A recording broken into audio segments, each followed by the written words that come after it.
Hello and welcome to Felstar DM. It is Brews Day, which means that it is a Tuesday and I'm doing some homebrewing.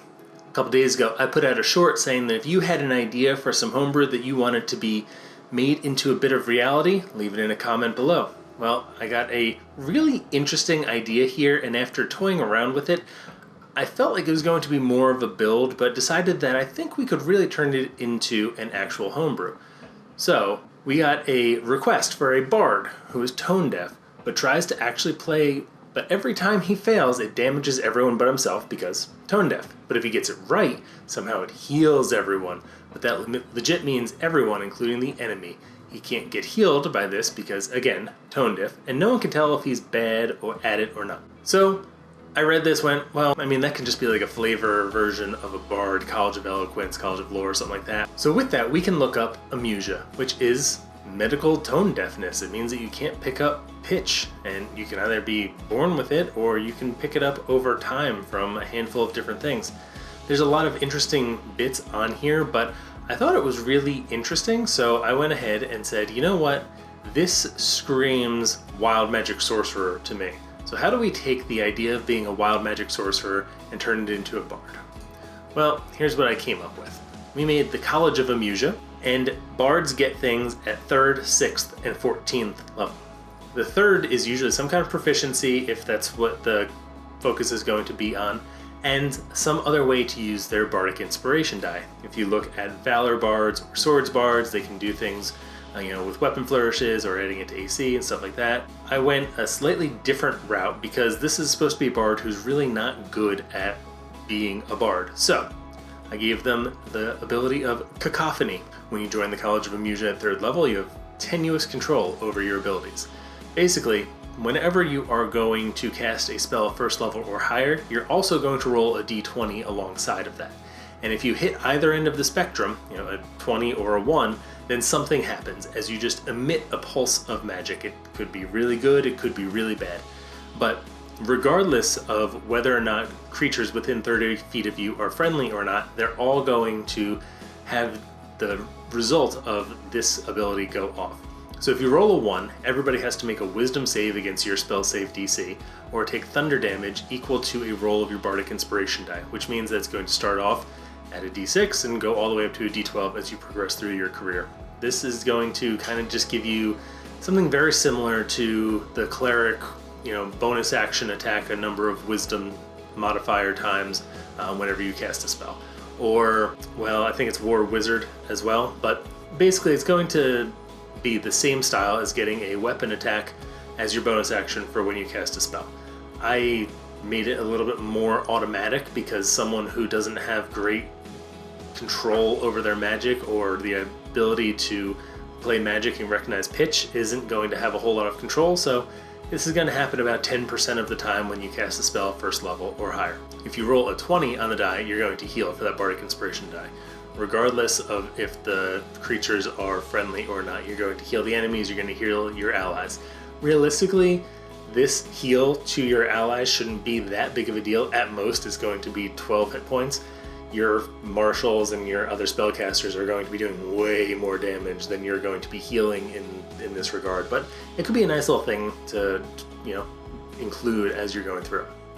You're going to progress, get up to 6th level, which means that you have 3rd level spell slots, right? At 5th level, you get 3rd level spell slots. This is going to kind of let you be a little bit more of a controlling producer kind of a thing, right? Like where you're able to change the outcome of things based on your ability to be near them. For me, this was, you want to find someone to stand next to that sounds worse than you whenever you want to sound better singing. My grandpa always used to stand next to somebody while we were doing like happy birthday. He'd be like, oh, I gotta stand next to, Johnny because I sound way better than. So this was kind of the idea there. But basically as a reaction, you can expend one of your bardic inspiration die. So you don't roll it, you just, no longer have access to it until your next short rest. And you can basically flip the die over. It's a lot harder to flip over a d20, so realistically the same math applies here that I have written where you take 21, subtract the value of the die, and then you get the new value. So a roll of a 19, 21 minus 19 is 2. This is, the inversion that we're looking for here. And this could be used either way, right? If you roll a 2, you could subtract it from 21 and end up with a 19. This is a great ability to kind of, control some of the rolls, turn nat 1s into nat 20s or vice versa, depending on who you're going against. You can use this on enemy saves because it just says creature. This is broadly available just overall. The thing is, it uses one of your Bardic Inspiration die, which means that you have 5 of them that you're going to want to be giving out for different things, right? Bardic Inspirations are super useful for important attack rolls or important saves or all things that usually come up in a battle.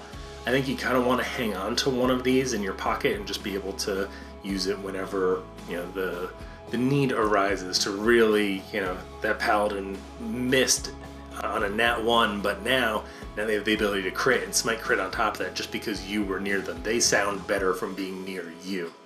That's kind of the inspiration there. And then realistically, if you survive all the way to 14th level, we're just going to need to reduce the expectations on your ability to, produce anything that sounds remotely good.